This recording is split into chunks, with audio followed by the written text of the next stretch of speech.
ទីបំផុតយើងត្រូវបានចាប់បានហើយបាទឃាតករសម្រាប់កុមារាតូច8នាក់និងមនុស្សស្រីម្នាក់និង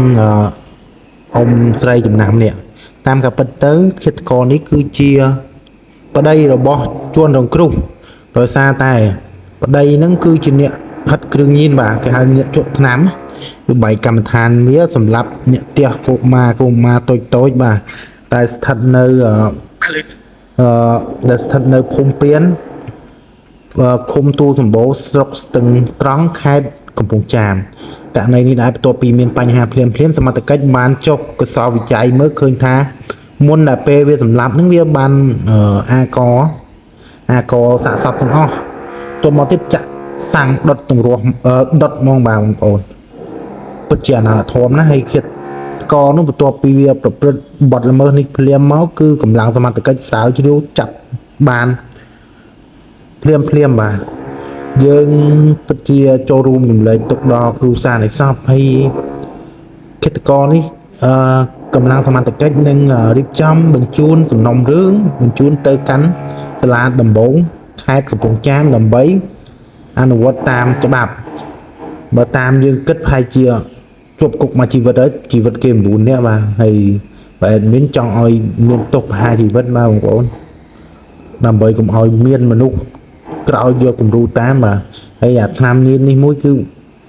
ពិបាកណាស់បងប្អូនដោយសារឥឡូវច្រើនធ្វើឲ្យមនុស្សឈួតលេលើបាទលេលើឡើងដឹងខ្យល់អីបាទហើយអានេះពិតជាសាហាវមែនហើយកុមារសំបីតែកុមារទូចក៏វាមិនលើកលែងឲ្យដែរវាសម្លាប់ទាំងអស់បាទ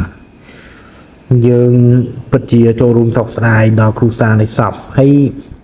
មុនដល់ពេលកើតហេតុហ្នឹងបើតាមសម្ដីរបស់អ្នកភូមិហ្នឹងមា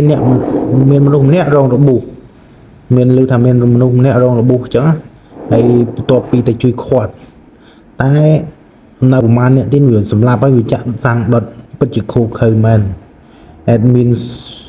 សុំសំណុំពរបើសិនជាប្រទេសកម្ពុជាយើងមានច្បាប់មួយសម្រាប់ប្រហារជីវិតចំពោះមនុស្សខូចបាទគឺកាន់តែល្អបាទប្រហារជីវិតវាហើយកុំទុកឲ្យវានៅមុំតែខាតបាយគុកទេបាទមនុស្សនេះថៅតាមមុខភ្នែកវាបាទបងប្អូន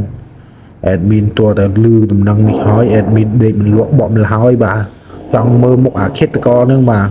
មុខវាពិតជាសាហាវមែនបាទបងប្អូនហើយសង្ឃឹមថាវានឹងជប់ទោសមួយជីវិតបាទហើយ